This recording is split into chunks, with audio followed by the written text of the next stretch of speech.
l'instar des lasagnes, du couscous, de la pizza, etc., le chili con carne fait partie de ces plats de cuisine dite internationale que l'on peut donc retrouver de façon standardisée un peu partout dans le monde, dans les restaurants d'aéroports, d'hôtels, d'universités et autres. Vraisemblablement originaire du sud des États-Unis, son nom indique qu'il s'agit initialement de piment avec de la viande. C'est donc au départ un ragoût épicé très sommaire qui a connu de nombreuses variantes de viande, bœuf, hélas souvent haché à présent, porc, volaille, de légumes, haricots en grains, maïs, poivrons, tomates et d'épices, ail, origan, cumin, coriandre, avant d'être plus ou moins standardisé sous la forme que nous lui connaissons aujourd'hui, agrémenté de haricots rouges et souvent servi avec du riz et du fromage râpé. Certains connaisseurs crient au scandale si par malheur il comporte des haricots, d'autres y ajoutent de la carotte, de la bière, de la courge, que sais-je. La carotte, vous verrez, on en reparlera tout à l'heure.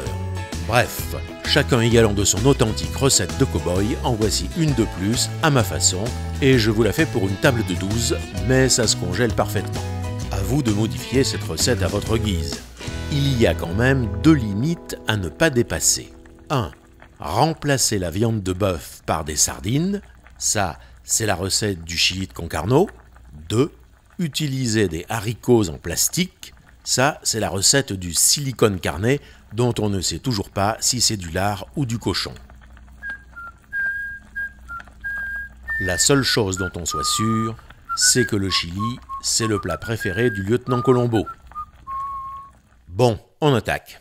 Il nous faut 1 kg de haricots rouges secs qui ont évidemment trempé depuis la veille dans de l'eau froide, 2 kg de viande de bœuf, maigre ou grasse, c'est meilleur bien sûr, mais ça dépend de vos artères, 1 kg de tomates, pas trop, ça doit pas dominer, c'est pas de la bolognaise, 3 ou 4 oignons violets, ça fait plus classe dans une vidéo, mais peu importe, le gros jaune, c'est parfait.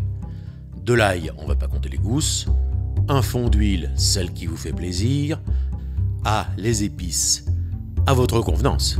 La base me semble, du paprika doux, du cumin en poudre, du mélange 4 épices, c'est-à-dire gingembre, cannelle, girofle et muscade, ou juste un clou de girofle, ça va aussi, de l'origan, frais, séché, surgelé, de la coriandre en poudre, et encore du sel et du poivre, une cuillère à soupe de sucre, une cuillère à café de cacao, mais si, vous verrez. Et les piments. Alors pour les piments, un bon mélange donnera quand même un meilleur goût que la bouteille de Tabasco, même si le Tabasco vert jalapeno peut être un bon adjuvant-chef au chili. Là, je vous propose par exemple du piment chipotle bien potelé parce qu'il a un goût fumé inimitable. En fait, c'est un jalapeno séché et fumé. Du piment habanero pour son parfum à utiliser avec précaution. Et du piment rouge pour le piquant, la variété et la quantité qui vous convient quant à la force et en fonction des convives. Du bouillon de bœuf, rassurez-vous c'est facultatif, mais maison s'il vous plaît. Un bol de bouillon de pot-au-feu dégraissé et conservé au congèle, c'est quand même mieux qu'un cube, non? De l'eau en quantité suffisante pour, comme on dit au labo, et du poivron, un beau vert et un beau rouge aujourd'hui, ils arrivent à part, il n'y avait plus de place sur la photo. Bon, prolégomène à toute gastronomie future, il faut d'abord préparer les tomates, les poivrons, les piments, les oignons, l'ail et la viande. On ébouillante les tomates 15 secondes, on les trempe ensuite vite dans de l'eau très froide, on les pèle, on les épépine et on les détaille en petits morceaux. On émince les oignons, on débite la viande en petits cubes, on pèle et on émince l'ail, on épépine les poivrons, graines et placenta, c'est-à-dire les parties blanches, et on les coupe en morceaux. On épépine de la même façon les piments et on se lave les mains ensuite. Fin des prolégomènes. Maintenant que tout est détaillé, on passe à la cuisson. Dans une grande marmite, on fait d'abord suer les oignons dans l'huile. On ajoute la viande pour la faire un peu revenir. Si on voulait qu'elle dore parfaitement en faisant une réaction de Maillard, il faudrait retirer les oignons et la faire revenir par petites quantités pour qu'elle ne fasse pas d'eau. Mais allez, ça ne me paraît pas si important que ça ici.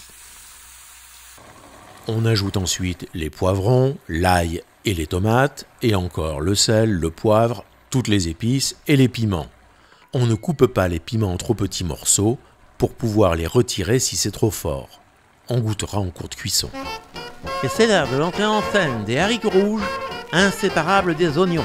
Pour ceux qui les auraient oubliés, rappelons que les haricots rouges, formation fleuron du jazz New Orleans, à la française et à la célébrité retentissante, ne cessent d'égayer avec facétie nos oreilles depuis 1963.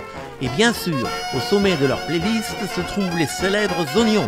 Ce foxtrot créole attribué au clarinettiste Albert Nicolas est succès commercial immortalisé par le grand Sidney Bechet que nous entendons en ce moment avec Claude Luther et son orchestre à Paris le 14 octobre 1949, un enregistrement 78 tours au format 10 pouces de Vogue Productions, catalogue V5015, numéro de matrice V3019.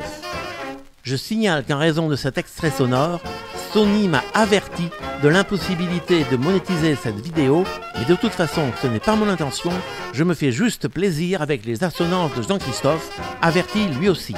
Comme quoi la carotte peut avoir une place de choix entre les oignons et les haricots rouges. Vous avez vu que pendant la musique, on a bien sûr rajouté de l'eau, on a touillé et on a laissé bloublouter à couvert pendant 2 ou 3 heures au moins. Tout en fin de cuisson, on ajoute le sucre et la cuillère de cacao, ou 1 ou 2 carrés de chocolat noir, pour arrondir et enrichir le goût. D'ailleurs, le sucre et le cacao permettent de réduire le piquant des piments si nécessaire. Et voilà, il ne reste plus qu'à dresser et accompagner de riz blanc, de chips tortilla, de petites tomates, de salade et de petits morceaux de fromage.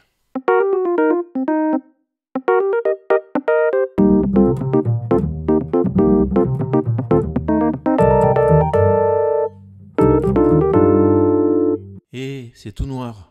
C'est déjà fini ?